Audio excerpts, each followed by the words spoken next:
Bismillahirrahmanirrahim. Alhamdulillahirabbil alamin wassalatu wassalamu ala asyrafil anbiya'i wal mursalin wa ala alihi wa sahbihi ajma'in. Subhanaka la ilma lana illa ma 'allamtana innaka antal alimul hakim. Rabbi shrah li sadri wa yassir li amri wahlul 'uqdatam min lisani yafqahu qawli. Amma ba'd. Alhamdulillah ala nikmatil Islam, alhamdulillah ala nikmatil iman wa kafa biha min ni'mah. Alhamdulillah, segala puji bagi Allah Subhanahu wa ta'ala yang menyisakan untuk kita majlis-majlis yang semacam ini, yang menyisakan untuk kita perkumpulan-perkumpulan yang semacam ini, yang memberikan jatah untuk kita semuanya masuk di dalam golongan orang-orang yang diberikan kenikmatan dengan kenikmatan salawat, dikasih kenikmatan dengan kenikmatan kenal sama Nabi, dikasih kenikmatan untuk mengerti tentang Nabi, dikasih kenikmatan untuk mencari tahu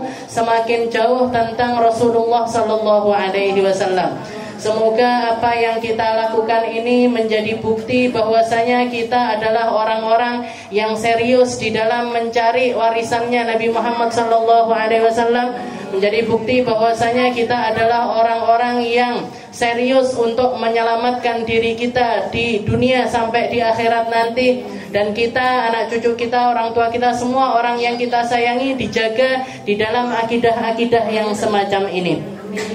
Dan mungkin Allah Ta'ala memperbanyak majlis semacam ini, meramaikan negeri kita dengan perkara-perkara yang semacam ini, sehingga semuanya menjadi semakin mulia di sisi Allah Subhanahu wa Ta'ala, semakin dekat kepada Rasulullah Sallallahu Alaihi Wasallam, dohiran batinan, dohirnya dekat sama Nabi, batinnya juga semoga semakin mendekat kepada Rasulullah Sallallahu Alaihi Wasallam. Kita lanjutkan pembahasan kita masih di dalam Qasidatul Burdah. Ya, kita bahas tentang syarahnya Burdah. Ya, kalau di dua minggu yang lalu atau pertemuan yang sebelumnya, Al-Imam Al-Busiri mengingatkan kita tentang bahayanya hawa nafsu dengan berbagai macam keburukan serta cara-cara kita untuk menangkalnya. Ya, ila an qala al-muallif rahimahullahu ta'ala wa nafa'ana bi ulumi fid dharain amin. Fasrif hawa hadir an tuwalliyahu,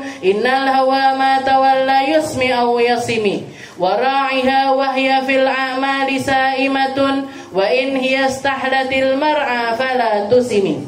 Kam hassanat ladzatan lil mar'i qatilatan min haitsu lam yadri min haitsu lam yadri anna summa fid dasami. Beliau mengajarkan kepada kita fasrif hawa hadir.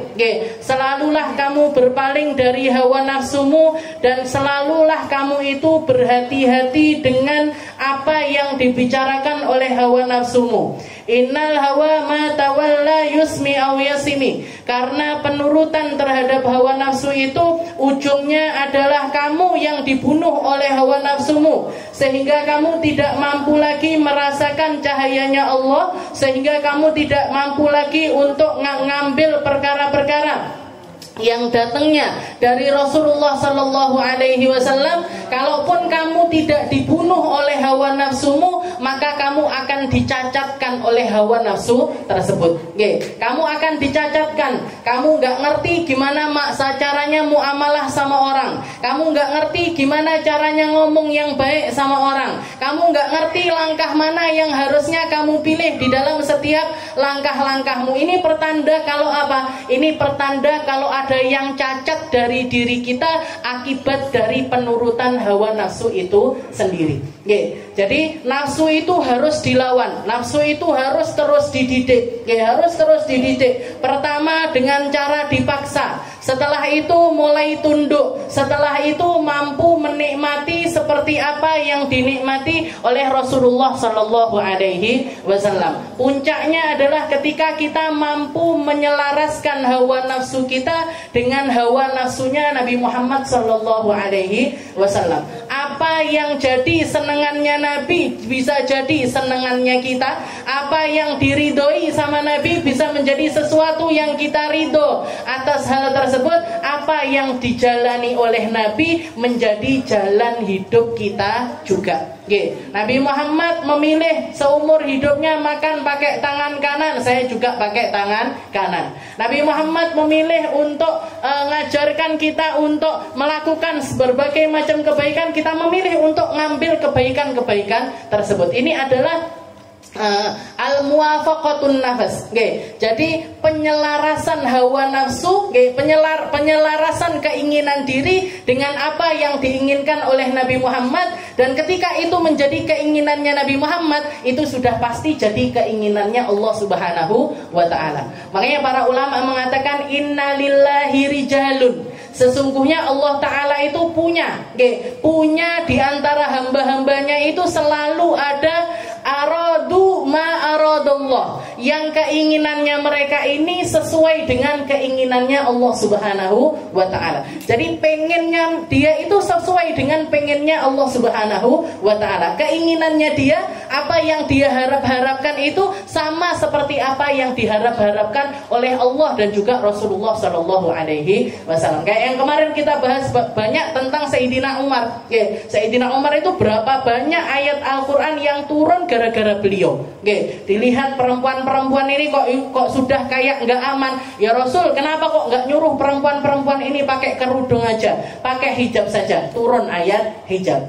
Ya Rasul, kenapa kok ini ada asarnya Nabiullah Ibrahim, tapak kakinya Nabiullah Ibrahim? Kenapa kok nggak kita jadikan musola saja? Turun ayat. Turun ayat yang selaras dengan apa yang diinginkan oleh Sayyidina Umar bin Khattab. Itu karena apa? Karena beliau selalu memujahadai dirinya. Karena beliau selalu berusaha, setelah sebelumnya ini jadi orang yang apa pengennya dilakoni. Pengen mateni wong, mateni. Mau bunuh anaknya, dibunuh anaknya. Berapa banyak anaknya Sayyidina Umar ini dibunuh hidup-hidup. Jadi istrinya lahiran itu, istrinya lahiran nggak pakai ditengok loro ponda iki rasane piye dan lain sebagainya, cuman nanya anakku lanang apa wedok, langsung diambil dipendem.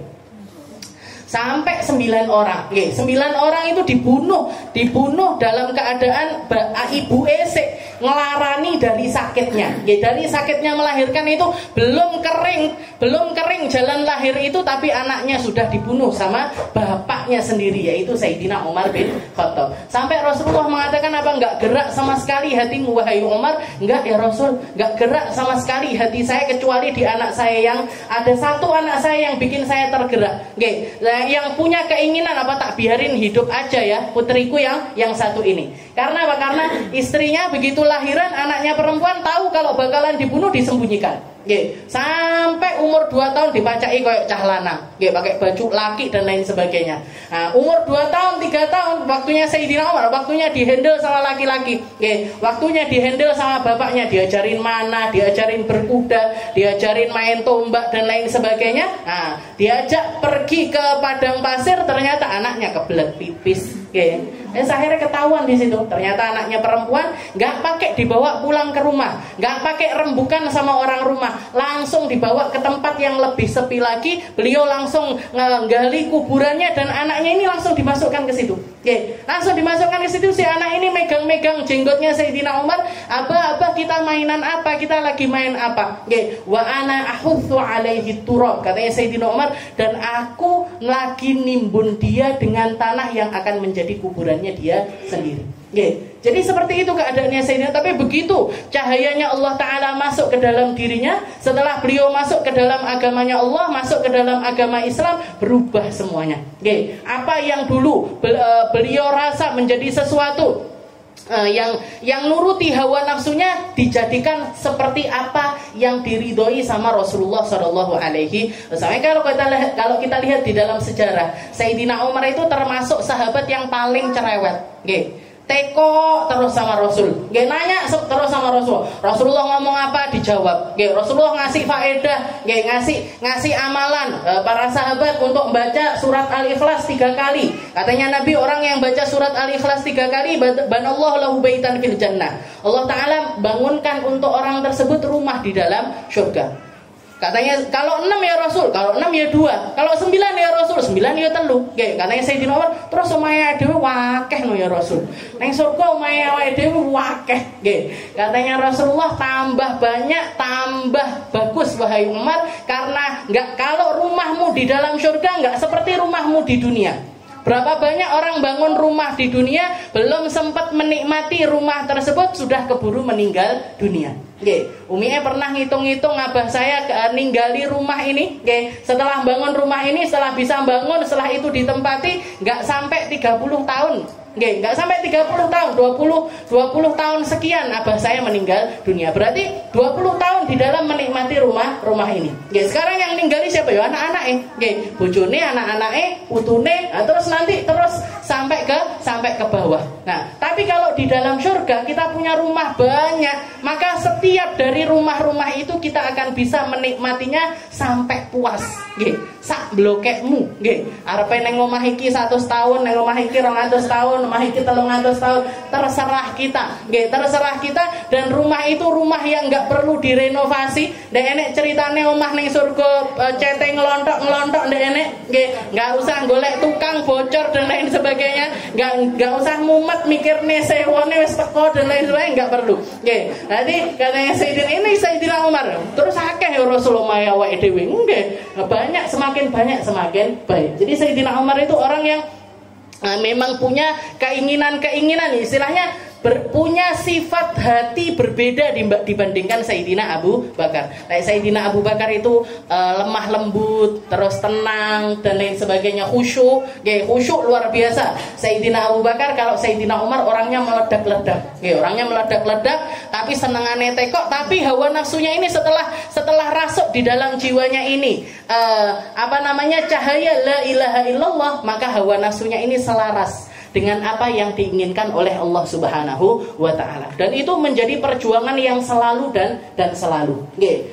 Setelah itu beliau mengatakan, Imam Al-Busiri melanjutkan dengan perkataan wara'iha wa hiya fil a'mali sa'imatun wa in hiya stahlatil mar'a fala tusimi. Katanya Imam Busiri, setelah itu ketika kamu kenal dengan hawa nafsumu, ketika kamu mengenali dirimu sendiri, ketika kamu tahu tentang bagaimana keadaan dirimu, karena orang itu, manusia itu, kalau Habib Umar mengibaratkan manusia itu kayak satu kotak, di dalam kotak itu ada berbagai macam botol, jadi ada kotak, ada macam-macam botol.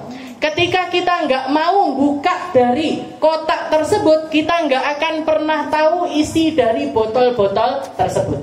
Tapi ketika kita memilih untuk membukanya, oh ini botol satu diisi sama minyak wangi, baunya harum.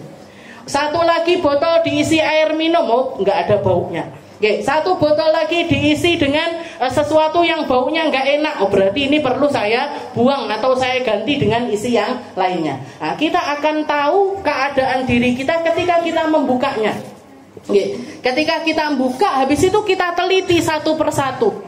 Kita teliti satu persatu dari keadaan diri kita. Mana yang butuh untuk dikeluarkan, kita keluarkan. Mana yang sudah terasa baik, kita simpan. Kita pertahankan, kita tetap taruh di dalam kotak tersebut. Tapi yang jelek-jelek ini harus kita keluarkan. Kita keluarkan. Semacam apa misalkan? Kayak kita misalkan ngelihat diri kita ini masih seringkali tersulut emosinya, gampang nesu misalkan, gampang marah. Berarti marahnya ini yang harus dididik, marahnya yang harus dididik. Rasulullah mengatakan ketika ada sahabat nanya, ya Rasul, ausini, ya Rasul kasih saya amalan. Katanya Nabi, la taghdab, ojo nesu. Dan nanya lagi terus, apa lagi ya Rasul? La taghdab, ojo nesu neh. Nanya lagi ya Rasul, apa lagi ya Rasul? La taghdab, jangan marah. Kenapa? Karena Rasulullah tahu iki gampang nesu. Orang ini tadi suka marah, maka wasiatnya Nabi jangan senang marah. Nah, kalau kita masih tahu di dalam diri kita awake dhewe gampang nesu, maka harus kita lihat ini, marah saya karena apa? Marah saya untuk apa? marah saya ini di dalam hal yang semacam apa? Karena banyak marah-marah yang dibenarkan sama syariat. Marah yang sesuai dengan apa? Yang diridhoi sama Allah Subhanahu wa taala. Nabi Muhammad sallallahu alaihi wasallam itu orang yang enggak pernah marah. Orang yang enggak pernah marah, dilempari orang, dicekik sama orang, ditarik sorbannya sampai kepalanya munting, sampai kepalanya Rasulullah ini berbalik ke arah yang lain. Sayyidina Abu Bakar bahkan mensifatkan sampai lehernya Nabi ini keluar warna merah-merah karena ditarik sama laki-laki tersebut. Setelah Rasulullah nengok, masih dalam keadaan tersenyum, laki-laki ini mengatakan, "Ya Muhammad, a'tini min malillah." Muhammad, kasih saya hartanya Allah. Kasih saya uangmu yang dikasih sama Allah Ta'ala. Dikasih sama Rasulullah uangnya. Jadi Rasulullah kalau tentang dirinya, kalau tentang hartanya, kalau tentang keadaannya, digimanain seperti apapun beliau nggak pernah marah. Tapi kalau sudah tentang perkara syariat, kalau sudah tentang perkara pendidikan, kalau sudah tentang perkara hal-hal yang memang patut untuk diluruskan, katanya para sahabat, nggak ada yang berani berdiri kalau sudah Rasulullah itu marah. Gak ada yang berani berdiri kalau sudah Nabi Muhammad ini marah. Ketika orang-orang Yahudi protes, anaknya pendeta nyolong, maunya nggak usah dieksekusi, nggak usah dipotong tangannya. Anaknya pendeta perempuan dari pendetanya Yahudi, nyolong, istilahnya maling, ngambil uang. Katanya orang-orang ini anaknya petinggi, ini anaknya pendeta, nggak usah dihukum sebagaimana orang biasanya. Rasulullah langsung marah sambil mengatakan, "Lau kanat Fatimah bintu Muhammad saraqat laqata'tu yadaha." Kalau Fatimah, misalkan Fatimah putri saya sendiri mencuri, aku sendiri yang akan motong tangan anak perempuanku sendiri. Marah Nabi Muhammad kalau syariatnya Nabi Muhammad ini diinjak-injak. Ketika ada sahabat juga Usamah bin Zaid, padahal hibbin Nabi, anak tercinta dari anak tercintanya Rasulullah Shallallahu Alaihi Wasallam. Mateni orang yang ketika pedangnya ini sudah di leher orang kafir tersebut mengatakan la ilaha illallah. Dibablas nih sama Usamah bin Zaid. Dilaporkan kepada Nabi Muhammad di sidang Usamah sampai Rasulullah mengatakan, "Kaifa taqulu bila ilaha illallah idza ja'at yaumal qiyamah." Kamu nanti kalau dituntut sama kalimat la ilaha illallahnya orang tersebut, kamu mau ngomong apa di depan Nabi? Kamu mau ngomong apa di depan Allah Subhanahu wa taala? Dijawab sama Usamah, "Innahu qalaha makhafatan ya Rasul." Orang tersebut ngomong itu karena takut sama pedang saya ya Rasul. Katanya Nabi Muhammad, "Asyaqaqta qalbah." Apa kamu belek dadanya orang tersebut sampai kamu tahu kalau niatnya dia di dalam mengatakan itu adalah karena takut dengan pedangmu. Kamu nggak ngerti niatnya dia apa, kamu nggak ngerti tujuannya dia apa. Selama dia melakukan sesuatu yang batasan itu darahnya menjadi sesuatu yang mulia, kamu nggak boleh neruskan pedangmu untuk membunuh orang tersebut. Ini Nabi Muhammad. Nabi Muhammad marah, tapi marah di tempatnya. Nah, ini yang harus kita koreksi. Saya ini orang yang seperti apa? Saya ini keadaan diri saya ini gimana? Saya ini orang yang tamak apa enggak? Kalau ada ketamaan di dalam diri kita, dibenak nih. Saya ini orang yang sombong apa enggak? Kalau ada kesombongan di dalam diri kita, dibenak nih. Saya punya kebencian apa enggak? Kalau ada kebencian di dalam diri kita, kita hapuskan. Ada dengki apa enggak? Ada suudon sama orang apa enggak? Ada enggak senang sama orang apa enggak? Ini. Nah, jadi kita buka kotak diri kita sendiri, kita teliti botol-botol yang ada di dalam diri kita, mana yang jelek-jelek kita keluarkan, mana yang baik-baik kita pertahankan. Dan ini harus selalu. Makanya beliau mengatakan wara'iha. Wara'iha, peliharalah. Jadi hawa nafsumu ini harus kamu pelihara dengan baik. Wahya fil a'mali sa'imah. Karena bahkan nafsu ini kalaupun sudah menjadi sesuatu yang baik, kalaupun kita sudah melakoni sesuatu yang baik, dia itu punya sifat gampang waleh. Napa mboten? Nafsu itu kalaupun kita sudah melakukan suatu kebaikan, dia itu punya sifat gampang bosen. Sama kayak halnya kita makan. Jenengan makan pagi tempe, siang endok, bengi ayam, sesuk isuk tempe neh. Siang lagi telur lagi, malam lagi ayam lagi, terus sampai seminggu. Belenek nama mboten. Kok panggah ketemu tempe benisu nggih. Bakul soto kok panggah soto terus seneng arep moto nggih. Waleh nggih. Ini nafsu ini memang begini sifatnya nggih. Jadi gampang bosen nggih. Gampang bosen, gampang sekali untuk bosen. Kita sholat pagi sholat, duhur sholat neh, asar sholat neh. Ini kalau dilihat kita dulu, nggih masih usia anak-anak kan didiknya nggih setengah mati, nggih. Didik untuk bisa sholat sampai istiqomah sholat 5 waktu itu kan perjalanannya, waktunya, nggih perjuangannya juga sangat sulit sekali. Sampai akhirnya kita ada di titik dimana kalau belum sholat malah kepikiran, nggih. Lek urung sholat ora iso turu, nggih. Kalau belum sholat sampai urung sholat, sholat dhisik lagi bubuk, nggih. Sholat dulu baru istirahat seperti itu sampean, nggih. Ini kenapa kok kita ada di masa seperti itu? Karena kita mendidiknya dari lama, nggih. Poso, kenapa kok seakan-akan kayak istilahnya biasa-biasa aja kita puasa tapi keadaannya enggak kenapa-kenapa ya? Karena didikannya juga sudah lama sekali. Nah, maka hawa nafsu ini juga harus kita didik sampai seperti itu, okay. sampai ke tahapan semacam itu. Wara'i hawa hiya fil a'mali sa'imah wa in hiya stahlatil mar'a fala tusimi. Tapi karena kalau kamu lepaskan begitu saja maka dia akan liar, ya, dia akan lari. Kamu nggak akan dapatkan nafsu yang sesuai dengan apa yang diinginkan sama Allah, yang sesuai dengan apa yang diinginkan sama Rasulullah Shallallahu Alaihi Wasallam. Kita anak kecil punya sifat tamak, ya, punya sifat carpe diem, punya sifat sesuai dengan keinginannya sendiri. Ini kalau nggak dididik, ya sampai gede koyok ngono. Gak peduli sama orang lain, gak peduli sama senengnya orang. Yang penting senenganku, yang penting aku, yang penting gimana aku. Jadi dididik. Kalau ada sifat kita ngerti di dalam diri kita ada sifat sombong. Ya sifat sombong ini tadi yang harus dididik. Piye carane didik sifat sombong? Ya ditundukkan dia. Ditundukkan dengan cara apa? Dengan cara berkhidmah bisa. Dengan cara kalau dulu bahasanya anak pondok itu ya khidmah, khidmah. Jadi untuk didik jiwa kita biar kita ini jadi orang punya ilmu tapi nggak merasa punya ilmu. Kita punya ibadah tapi nggak merasa punya ibadah, punya kedudukan tapi nggak merasa punya kedudukan, nggak merasa ini loh yang harus kita masukkan di dalam keadaan diri kita.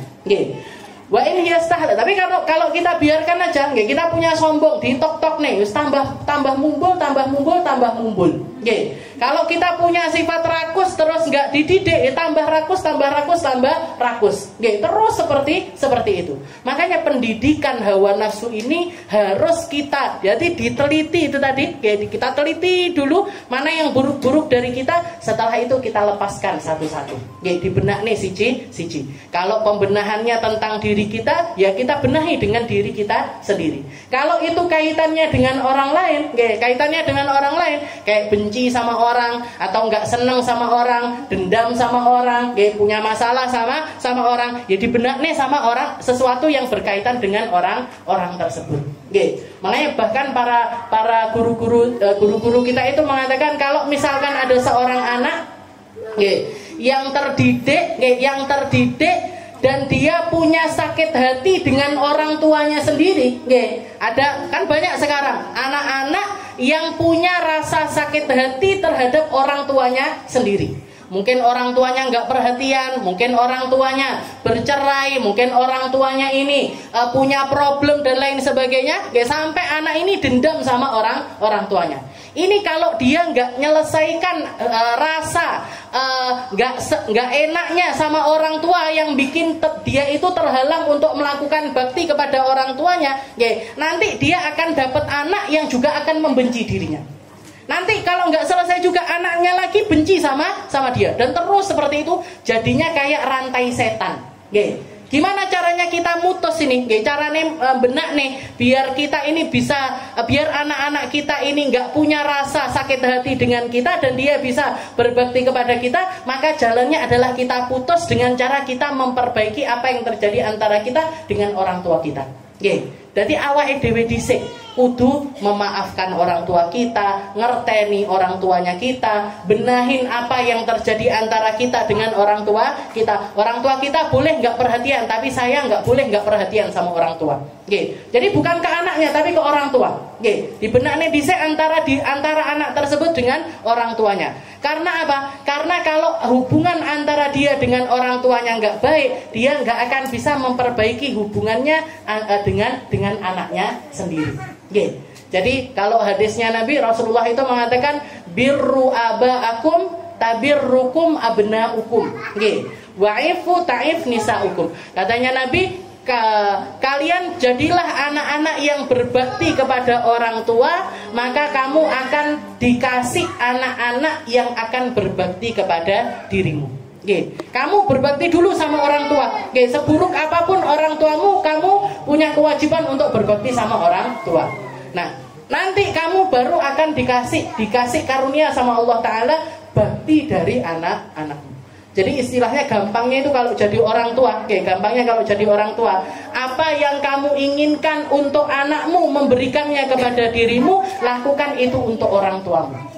Kita pengen nanti setelah kita meninggal, anak-anak kita menziarahi kita nyontohkan dulu ke anak-anak kita kalau kita menziarahi orang tua kita. Kita pengen anak-anak kita perhatian sama kita dulu yang perhatian sama orang tua kita. Kita pengen anak-anak kita banyak ngasih hadiah sama kita dulu ngasih hadiah yang banyak sama orang tua. Dan terus seperti itu. Dan gak ada bedanya antara orang tua sudah meninggal ataupun masih hidup. Bedanya kalau masih hidup dikasihnya yang kelihatan-kelihatan. Yang sudah meninggal dikasihnya yang nggak kelihatan. Jenengan ke kuburan bawa kue tar kan ya lucu. Gitu.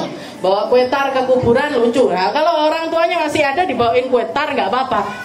Pas peringatan apa, ulang tahun apa piye dikei nggak apa-apa. Nah, ini bedanya cuma itu aja. Kalau sama yang masih hidup ini kita ngasihnya yang nampak-nampak, yang sudah meninggal kita ngasihnya yang nggak nampak. Sedekah diniatnya di wong tuweke. Ngasih makan orang diniatkan untuk orang tuanya. Ngajar diniatkan untuk orang tua semuanya. Kita kasihkan, kita kirimkan untuk orang tua kita sebagai bentuk baktinya kita kepada orang tua. Wara'iha wa hiya fil amali sa'imah. Wa inha. Makanya para ulama juga mengatakan kamu beramal itu selang-selingi amal baikmu itu dengan amal baik yang lainnya. Untuk apa? Untuk mensiasati rasa bosan di dalam amalia tersebut. Dan para ulama kita itu pintar sekali. Ulama kita itu pintar sekali. Makanya di sini hari ini kita baca burdah. Minggu depan nih nanti kita baca Basaudan. Sekali waktu kita baca Yasin tahlil. Sekali waktu lagi nanti kita baca sholawat nariyah. Macam-macam.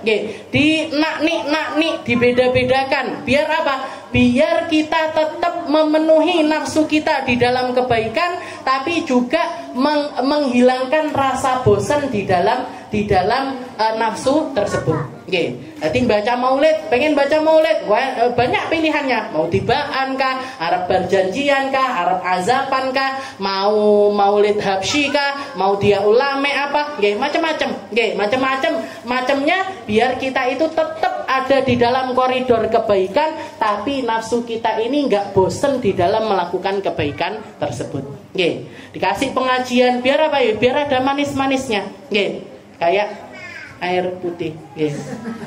Nah, biar kan beda-beda. Kok pembahasannya ini, nanti pembahasannya ini lain-lain seperti itu untuk biar nggak bosan di dalam amaliyah terus. Wa in hiya stahlatil mar'a fala tusik. Setelah itu beliau mengatakan kam hasanat ladzatan lil mar'i qatilatan min haitsu lam yadri anna summa fid dasami. Berapa banyak. Nah, termasuk di dalam koreksi hawa nafsu ini adalah meskipun sudah nampak kebaikannya, meskipun sudah nampak di dalam kebaikan hawa nafsu tersebut, kita tetap harus waspada tentang keburukan yang ada di dalam kebaikan tersebut. Katanya beliau kam hasanat. Berapa banyak hawa nafsu itu mengelabuhi manusia dengan lezatnya kebaikan, tapi kebaikan itu ternyata mematikan untuk orang tersebut. Kam hasanat ladzah. Berapa banyak hawa nafsu nafsu ini memanipulasi sebuah kebaikan, kelihatannya ini baik, kelihatannya ini bagus, kelihatannya ini indah, tapi ternyata lapisan di dalam kebaikan tersebut ada tersembunyi racun-racun yang akan mematikan sahibi, yang akan mematikan pelaku kebaikan tersebut. Makanya panggah kudu mawas diri. Kayak kita misalkan, kita sudah bermajlis, jenengan sudah nutup aurat, kita sudah ngaji, kita sudah belajar, kita sudah ngerti, kita sudah ngerti. Tapi kita terus harus waspada dengan apa yang ada di dalam kebaikan tersebut. Apa yang syarat paling sering mematikan seseorang yang ada di dalam kebaikan? Riya, riya, rasa bangga diri, rasa sombong diri, rasa paling ngerti, rasa paling paham, rasa paling ini tadi, itu yang paling sering mematikan sebuah kebaikan. Kam hasanat ladzatan lil mar'i qatilatan min haitsu lam yadri anna summa fid dasami. Makanya kalau kita lihat hatinya para ulama, ataupun orang-orang yang ngerti rasanya iman kepada Allah Subhanahu wa taala, mereka itu tidak pernah membiarkan hawa nafsunya ini, enggak pernah membiarkan hawa nafsunya ini terlena dengan kebaikan tersebut. Sudah dekat sama Nabi tapi masih takut. Sudah dekat sama Nabi tapi terus-terusan berusaha untuk mendekat. Sudah dekat sama sosok Nabi Muhammad SAW secara langsung, sudah dipuji-puji sama Nabi, sudah dapat kabar gembira yang banyak dari Rasulullah SAW, tapi mereka tetap terus-terusan mawas diri, terus-terusan ngoreksi dirinya sendiri. Kayak salah satu orang yang paling sering kita ambil pelajaran yang banyak dari beliau, Rasulullah itu berapa kali nyeritakan tentang Sayyidina Uwais Al-Qarni. Rasulullah nyeritakan tentang Sayyidina Uwais Al-Qarni. Rasulullah mengatakan Uwaisan wa ma adraka ma Uwaisan. Katanya Nabi Muhammad, di sana ada orang namanya Uwais. Tahu enggak kalian siapa itu Uwais? Tahu enggak kalian siapa itu Uwais? Rajulun majhulun fil ard, masyhurun fis sama. Katanya Nabi Muhammad, seorang laki-laki yang enggak dikenal sama manusia tapi sangat terkenal di sisi Allah Subhanahu wa taala. Katanya Nabi Muhammad, rajulun majhulun fil ard, masyhurun fis sama. Orang yang sangat gak dikenal di dunia tapi sangat terkenal di sisi Allah Subhanahu wa taala. Huwa rajulun, dia adalah seorang laki-laki, lahu barosun, pernah kena sakit baros, pernah kena sakit lepra seluruh badan, kena sakit belang di seluruh badannya, minta doa sama Allah taala, ya Allah kasih saya kesembuhan, ya Allah kasih saya kesembuhan illa maudhi, kecuali satu tempat sisakan ya Rasul. Ini kan unik doanya. Kayak orang doa, ya Allah kasih saya sembuh sakit batuk misalkan, ya Allah kasih saya sembuh dari batuk, tapi umbele meler sedino peng siji ndak popo ya Allah. Kayak gitu modelnya. Jadi dia minta disembuhkan tapi minta disisain sama Allah. Jadi dia mengatakan, ya Allah kasih saya kesembuhan tapi illa maudhi'an. Akhirnya disisakan sama Allah. Ditaruh di bawah ketiaknya.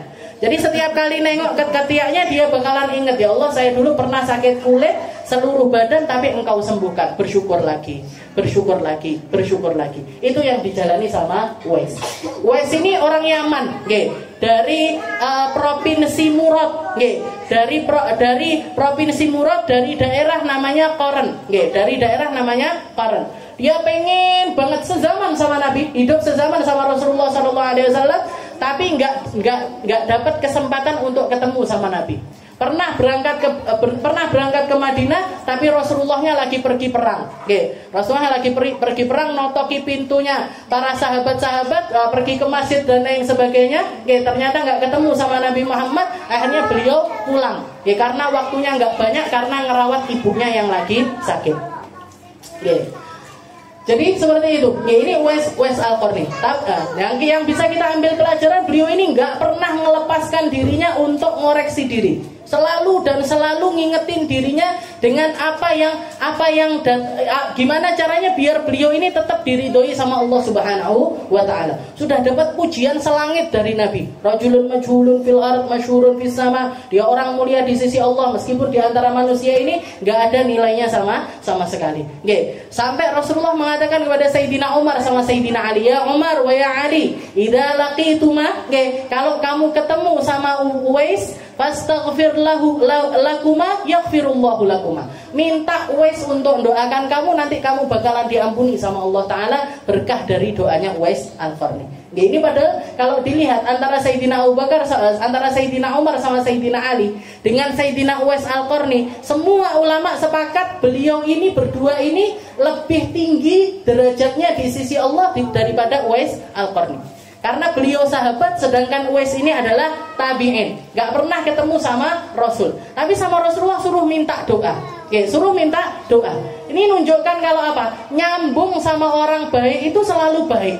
Nyambung dengan sesuatu yang baik itu selalu baik. Jenengan ngaji di sini, jenengan ngaji di tempat lain, nyambung sama pondok satu lagi, nyambung sama sekolah sana, nyambung sama ulama di sana, nyambung, itu selalu ada kebaikan di dalam hal tersebut. Ya nggak harus di sini, nggak harus sama saya, nggak harus di tempat ini, tapi silahkan nyari kebaikan dimanapun juga. Karena bahkan Sayyidina Umar, Sayyidina Ali pun disuruh minta doa sama Uwais Al-Qarni. Sampai di akhir usianya Sayyidina Umar, di tahun terakhir sebelum beliau wafat, beliau melakukan perjalanan besar, yaitu perjalanan haji. Di waktu haji di Padang Arafah, orang yang wukuf di Arafah belum sebanyak sekarang, jadi bisa terdeteksi semuanya. Sayyidina Umar di Padang Arafah itu diambil kesempatan. Man minkum min Yaman. Ayo yang orang Yaman mana ini? Yang orang Yaman mana? Kayak kita misalkan orang Indonesia mana? Yang lain duduk, yang orang Yaman berdiri. Berdiri orang-orang Yaman. Setelah berdiri orang Yaman, wa ma minkum min Murad. Yang dari Murad mana ini? Yang dari provinsi Murad ini mana? Berdiri. Yang lainnya duduk, yang dari Murad berdiri. Wa man minkum, setelah itu man minkum min Qaran. Yang dari Qaran mana ini? Daerah yang lebih desanya lagi. Yang dari Qaran mana? Yang dari Qaran berdiri, yang lainnya duduk. Begitu yang dari Qaran ini berdiri, Sayyidina Umar mengatakan, afikum Uwaisan. Apa di antara kalian ada yang namanya Uwais? Ada yang namanya Uwais apa enggak di antara kalian? Katanya salah satu di antara mereka mengatakan, ya Umar, wahai khalifah, kayak ada di antara kita Uwais, ada di antara kita yang namanya Uwais. Tapi sepertinya dia orang yang gak layak untuk nemuin Anda. Kayaknya dia orang yang gak pas untuk ketemu dengan dirimu. Wa ma biha, kenapa kok seperti itu? Katanya Sayyidina Umar, kenapa kok sampai seperti itu?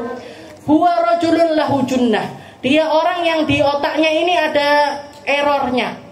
Ada yang salah sama otaknya, wahai Sayyidina Umar. Dia terkenal di antara kita itu kayak orang gila di antara kita. Terus di mana tempatnya dia sekarang? Tempatnya dia sekarang di mana? Dia di sana, di pinggiran Arafah, di pinggiran Arafah, gembalakan kambingnya orang-orang Qaran dengan kami kasih upah 4 dirham.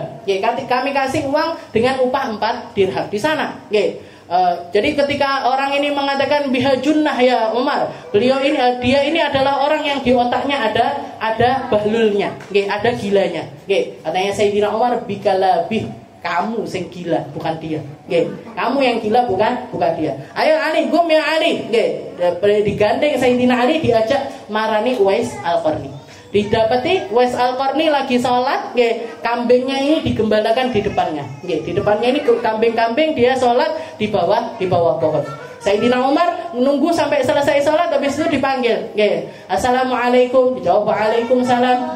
Masmu, namamu siapa? Katanya Uwais Al-Qarni, ismi Abdullah. Nama saya Abdullah. Katanya Sayyidina Umar, masmukalladzi sammaka bihi ummak. Saya nanya namamu yang ibumu ngasih kamu nama pakai itu. Kuluna ibadullah. Kalau Abdullah kita semuanya hambanya Allah. Tapi namamu yang ibumu ngasih kamu nama itu sopo jenengmu.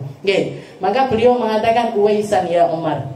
Sama saya adalah Uwais. Nggih, setelah itu dipaksa, wah Sayyidina Umar bilang doakan kami, saya minta doa, istaghfir lana, nggih, mintakan ampun sama Allah Taala untuk kita berdua. Katanya beliau nolak-nolak, nggih, Sayyidina Uwais nolak-nolak. Sampai akhirnya diceritakan kalau Rasulullah nyebut-nyebut kamu dan bilang nyuruh kami berdua untuk minta doa sama kamu. Baru beliau nggak percaya terus nangis. Nangis Rasulullah ngomong seperti itu. Ya, Rasulullah yang nyuruh kami untuk minta doa kepada dirimu. Maka beliau mengangkat tangannya doa panjang sekali. Setelah berdoa akhirnya kan orang-orang banyak tahu, banyak kenal tentang Uwais Al-Qarni, viral istilahnya. Viral di antara orang muslim tentang Uwais Al-Qarni. Nah, maka Uwais bilang, wahai Umar, saya kalau kayak gini keadaannya saya kayaknya nggak bisa pulang ke Yaman. Terus kamu mau pergi kemana? Ilal Irak. Saya mau pergi ke Irak.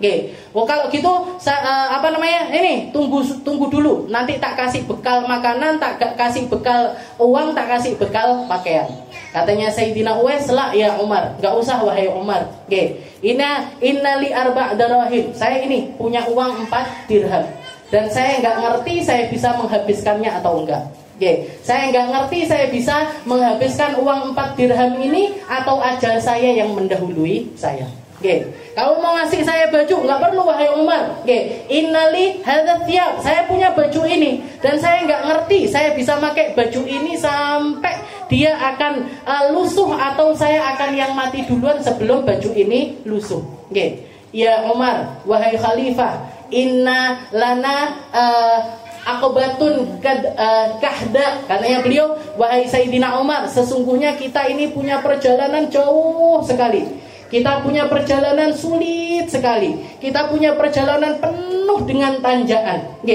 Lam yujawizha illal mukhifun. Yang mampu melewati seluruh perjalanan tersebut sampai nyampe ke ujungnya, sampai selamat di sisi Allah Ta'ala, kecuali mereka-mereka yang mukhifun, mereka-mereka yang ringan. Yang ringan hisabnya, yang ringan segalanya, yang ringan urusannya sama manusia. Sudah cukup ini semuanya untuk jadi bekal saya menuju Allah Subhanahu wa Ta'ala. Waktu dengar seperti itu, Sayyidina Umar langsung nepuk-nepuk tongkatnya sambil mengatakan, ya laita syi'ri man ya'khuduni hadhihi kullah. Sayyidina Umar, wailun li Umar, celaka Umar, siapa dikiranya yang mau ngambil kekhalifahan ini dengan semua pertanggungjawabannya, dengan semua hal yang harus dia urusi, dengan segala hal yang ada di dalamnya. Seandainya ada orang yang mau ngambil, mesti tak kasih tanpa aku nanya-nanya bagaimanapun.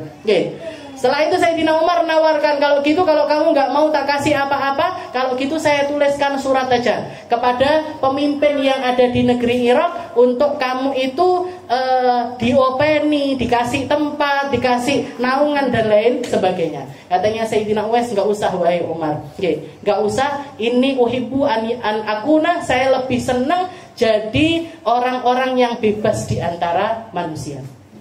Jadi nggak pernah lengah, terhadap cintanya sama dunia, nggak lengah, terhadap popularitas, nggak lengah.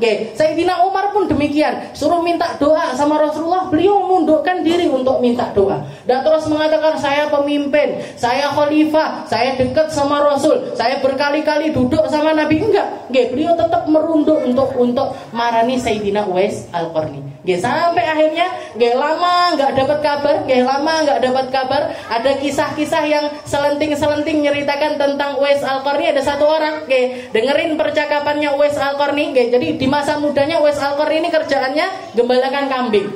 Tapi begitu usianya sudah tua, sudah nggak kuat lagi melakukan hal yang semacam itu, beliau ngambil makanan-makanan yang ada di tong sampah. Jadi makanannya apa yang ada di tong sampah? Nanti itu pun kalau kelihatan ada buah-buah yang masih bagus, buah-buah yang nggak ada cacatnya, nggak ada celahnya, dibersihkan sama beliau, disedekahkan. Disedekahkan ini sambil bilang, Allahumma la tuhasibni ala man ja'a minal muslimin. Ya Allah, jangan engkau hisab saya kalau ada orang hamba beriman yang masih lapar. Uwais nggak punya apa-apa lagi. Uwais sudah nggak punya apa-apa lagi. Ini buah saya nemukan di tong sampah, saya berikan, saya sedekahkan kepada orang. Nah, nanti beliau makan yang sudah agak kotor-kotor. Oke, yang dimakan sama Sayyidina Uwais ini apa yang sudah kotor-kotor. Itu pun seringkali duduk jejer sama anjing. Oke. Jadi sama anjing nanti ngomong sama anjingnya, "Jing, oke, ya kalab, kul mimma yali wa ana kul mimma yali." Wahai anjing, bukan kambing loh, anjing. Wahai anjing, makan yang di depanmu, aku tak makan yang di sini. Dibatasi ya anjing, kamu jangan ke sini, aku juga enggak ke sana. Aku enggak ke sini, kamu juga enggak ke sana. Akul mimma yali wa anta ta'kul mimma yali. Ya kalab, in jawastu sirat fa ana khairun minka. Wahai anjing, kalau nanti aku selamat melewati sirat, nemu jalan untuk menuju ke dalam surga, berarti aku lebih baik daripada kamu. Wa illa, tapi kalau enggak wahai anjing, wallahi fa anta khairun minni. Kalau sampai saya enggak bisa melewati jembatan sirat, demi Allah kamu itu lebih baik daripada saya. Kamu lebih baik daripada saya. Karena di hari itu banyak sekali orang yang menyesal, seandainya saja ya laitani kuntu turaba. Kalau bahasanya Al-Quran, nanti orang-orang kafir itu ketika melihat para hewan-hewan ini selesai urusan satu sama lain, dirubah sama Allah Ta'ala menjadi debu, maka banyak orang yang iri dengan debu tersebut. Ya laitani kuntu turaba. Seandainya saja saya berubah jadi debu kayak mereka. Berarti apa? Berarti lebih memilih. Jadi mereka menganggap, ya Allah, seandainya saja saya dulu di dunia jadi kucing aja, jadi anjing aja, jadi sapi aja, jadi hewan aja, sehingga urusan kami nggak panjang, selesai jadi debu, sudah selesai. Jadi ini nggak pernah melewatkan satu kesempatan pun untuk menjadi hamba yang diridhoi oleh Allah Ta'ala, kecuali beliau melakukan hal tersebut. Di akhir usianya Uwais ketemu sama salah seorang tabi'in namanya Harim bin Hayyan.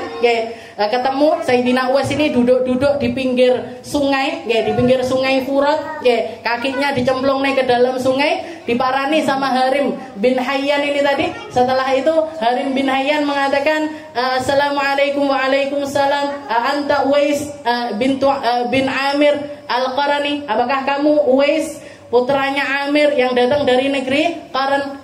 Dijawab sama Sayyidina Uwais, "Na'am, wa anta ya Harim bin Hayyan." Kamu kan orang yang namanya Harim bin Hayyan. Katanya Harim, "Min aina ta'rif?" Dari mana kamu tahu nama saya? Dari mana kamu tahu kalau nama saya itu Harim bin Hayyan? Katanya Uwais Al-Qarni, "Man ya'rifullah ya'rifu kulla syai'." Orang yang kenal sama Allah kenal dengan segala sesuatu. Orang yang kenal sama Allah Ta'ala tahu dengan segala sesuatu.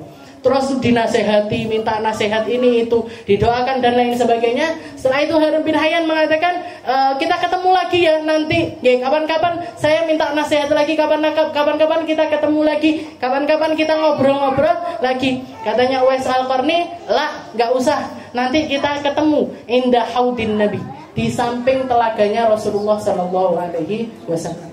Nanti nggak usah ketemu lagi di dunia, nanti kita ketemu lagi di pinggir telaganya Rasulullah Sallallahu Alaihi Wasallam."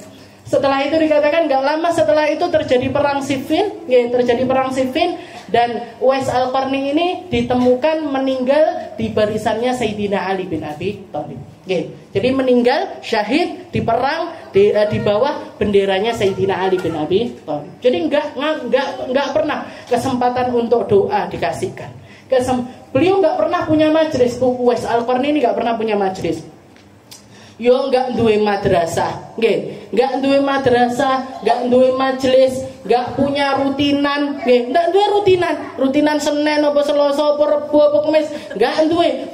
Hidupnya berkelana dari satu tempat ke tempat yang lainnya. Tapi setiap tempat yang beliau pijak, beliau ngasih keberkahan di sana. Bahkan bukan cuma di daratan, di laut pun beliau juga ngasih keberkahannya. Beliau pernah naik kapal, di atas kapal itu sholat terus, sampai akhirnya orang-orang di kapal itu kan banyak orang kayanya, banyak orang kaya yang ada di atas kapal tersebut. Ada salah satu orang kaya ini kehilangan uangnya, jadi hartanya ada yang hilang. Dicari, semua orang nggak ketemu. Akhirnya banyak di antara mereka ini yang istilahnya suudon sama Uwais Al-Qarni. Karena dari awal sholat terus mereka bilang iki wong iki paling malingnya iki paling. Nggih.